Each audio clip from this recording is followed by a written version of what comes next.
Saludos, mi nombre es Bruno Chávez y soy estudiante de la carrera técnico superior universitario en urgencias médicas en la Universidad Abierta y a Distancia de México.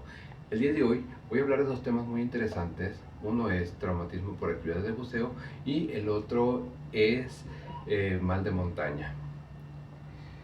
Estas actividades son derivadas mejor dicho, este tipo de traumatismos son derivados de las actividades tanto del buceo como del alpinismo.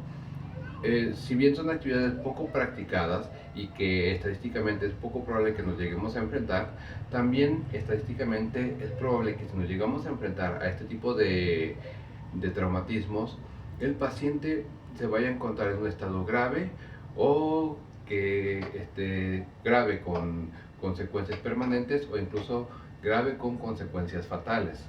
Por eso es importante que conozcamos y analicemos todos los protocolos referentes a este tipo de casos.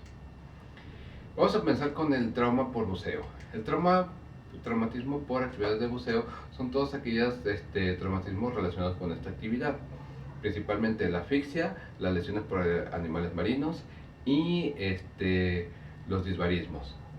En este caso nos vamos a enfocar en este último, ya que los dos temas anteriores ya los hemos visto en otros temas, incluso en otras materias.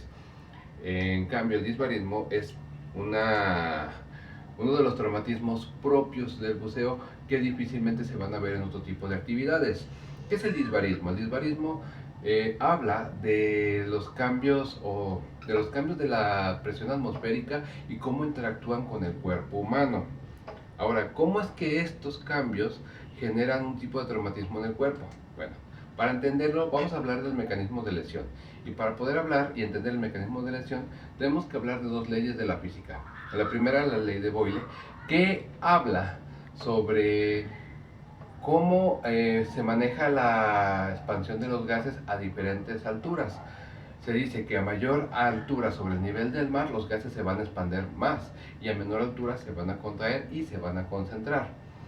¿Qué dice la ley de Henry? La ley de Henry habla de que la concentración de los gases que se encuentran diluidos en un medio líquido, cuando se encuentran a una altura menor, la presión va a aumentar. Bueno, va a haber una correlación entre la presión de los gases contenidos o diluidos en los líquidos contra las que se encuentran presionando sobre los líquidos.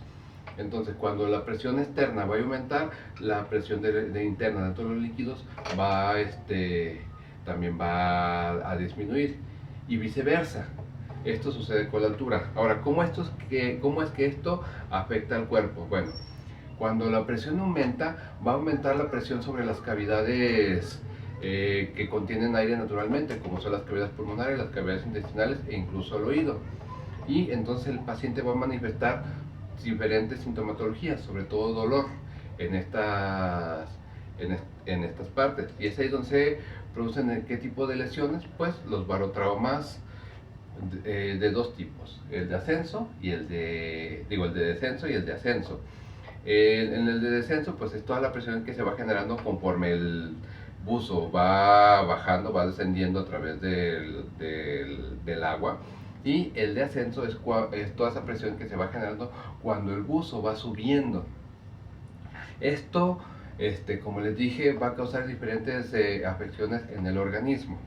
Ahora, tenemos otra afección que es por descompresión. Esta aplica más con la ley de Henry, que es cuando el buzo se va subiendo, la concentración de los gases contenidos en la sangre y en otros líquidos del cuerpo se va a mantener, se van a mantener comprimidos. Pero si el buzo asciende de forma rápida, de forma brusca, esos gases se pueden liberar de forma brusca generando burbujas de aire que se van a quedar atrapadas, ya sea en los tejidos musculares o incluso en la sangre, causando la afección más peligrosa de todas, que es el embolismo gaseoso, el cual puede provocar una dificultad en la irrigación incluso tanto de corazón como de pulmones. ¿Por qué se debe esto? Bueno, principalmente porque se causa en buzos inexpertos o en buzos que someten su cuerpo a presiones extremas, y esto va a provocar que el cuerpo generalmente tiene cierta capacidad de compensar las presiones atmosféricas, los cambios bruscos, pero cuando se hace de manera muy rápida, el cuerpo humano ya no pierde esta capacidad y entonces es cuando llega a afectarse de diferentes maneras. ¿Cómo se va a manifestar? Principalmente en dolor a la parte afectada. También va a haber mareo, vértigo, dificultad para respirar, malestar general, entumecimiento sobre todo en las extremidades, debilidad y parálisis. ¿Cómo lo vamos a manejar? Bueno, principalmente con el ABC. Vamos a revisar vía aérea, pulso y vamos, si es necesario, vamos a hacer un manejo avanzado de la vía aérea y si el paciente lo requiere, se va a hacer un soporte vital avanzado cardiopulmonar. ¿Qué más vamos a hacer? Vamos a administrar oxígeno de ser necesario, sobre todo de 12 a 15 litros. Vamos a canalizar para administrar medicamentos, vigilar los signos vitales, sobre todo la oximetría, proteger al paciente de la hipoxia. Recordemos que estuvo bajo el agua, entonces la temperatura pudo haberse perdido en ese lapso. Y el principal tratamiento es la recomprensión. Solo se lleva en ciertos hospitales, sobre todo estos hospitales generalmente se ubican en las zonas costeras. Y antes de atender a estos pacientes, hay que ir prevenidos y saber qué hospital te puede recibir para iniciar con ese tratamiento. El mal de alturas. El mal de alturas es una afección, como lo dije antes, relacionada con las actividades del alpinismo. Estas son causadas porque el cuerpo se expone a entornos muy elevados, entornos donde la concentración de oxígeno es menor y por lo tanto se genera una hipoxia.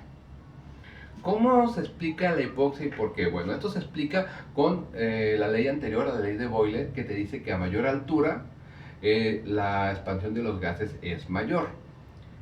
Pero esto que implica que la concentración de esos mismos gases también va a ser menor. Entre esos gases, ¿cuál? El oxígeno.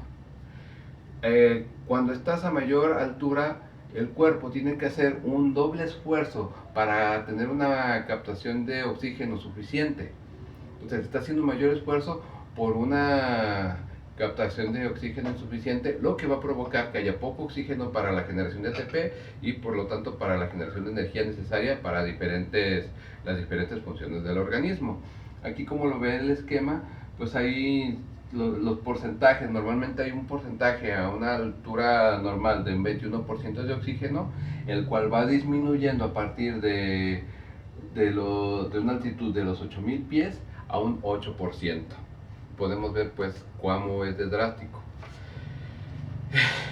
¿De qué depende esto? Bueno, esto va a depender mucho de los antecedentes patológicos, de la edad, de si se llegó a hacer una preaclimatación adecuada, de la condición física, de los medicamentos y sobre todo de la exposición al frío. Hay que tomar en cuenta todos estos antecedentes para saber cómo está afectando al paciente. No a todos los va a afectar de la misma manera. Tenemos tres tipos de lesiones. La lesión aguda de montaña, que se va a presentar a partir de los 2500 con síntomas leves. El edema cerebral de gran altitud y el edema pulmonar de gran altitud. Ambos se van a presentar a partir de los 2438 metros. Ahora, ¿cómo se va a manifestar? Los síntomas más leves van a ser el dolor de cabeza, las náuseas, la fatiga. Son los más leves. Esto se genera principalmente en el mal agudo. Pero los otros, ya cuando hablamos de afecciones más graves, ya va a presentar el paciente acúfenos, insomnio, retención de líquidos, sobre todo en la parte de los edemas, ataxia, confusión y conducta alterada. La conducta alterada va a ser el principal signo. ¿Cómo lo vamos a manejar? Principalmente iniciamos con la valoración del estado de conciencia. Hacemos el ABC con soporte ventilatorio con oxígeno a 15 litros por minuto, preferentemente a presión activa. Canalizamos para vía permeable con soluciones preferentemente temperadas. Se va a vigilar todos los signos vitales, especialmente la oximetría. Se protege al paciente de la hipotermia. Y bueno, aquí están los fármacos. Se trata con dexametasona y acetazolamina. Este solamente para casos de edema cerebral y hacemos una evacuación bajando el paciente a una altitud menor. Es importante que conozcamos todos estos protocolos y sobre todo identifiquemos este tipo de afecciones, ya que si bien no va a ser común que nos enfrentemos a este tipo de pacientes, el día que nos enfrentemos es muy probable que el paciente vaya muy afectado.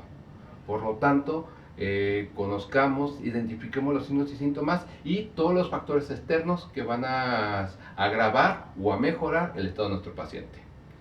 Por su atención, muchas gracias.